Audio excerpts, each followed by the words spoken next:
paraan na pala para magtanggal ng hair na hindi masakit?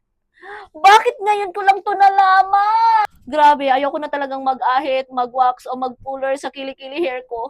Ang hapdi after, tapos ang kati, ang bilis tumubo. Sino nakaka-relate dyan? Kaya I tried this Quaxery Hair Removal Cream. Plant-based, gentle, at sobrang painless. As in, ilalagay mo lang at wait ka lang ng 10 minutes, tapos tanggal hair na agad. Maghihintay lang tayo for 10 minutes. So the time is 9:40.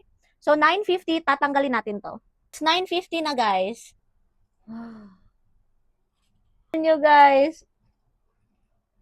Oh. Hala, guys, natanggal siya. Ngayon, lalagyan din natin ng moisturizing, soothing body lotion from Quaxery. Etong ating kilikili. Natin. Wow! So, here's the finished product. At comfortable na akong maggaganyan-ganyan. Para po, kuya, pasakay ng jeep. Kung sawa ka na sa sakit at lagas ng balat, try mo na din to.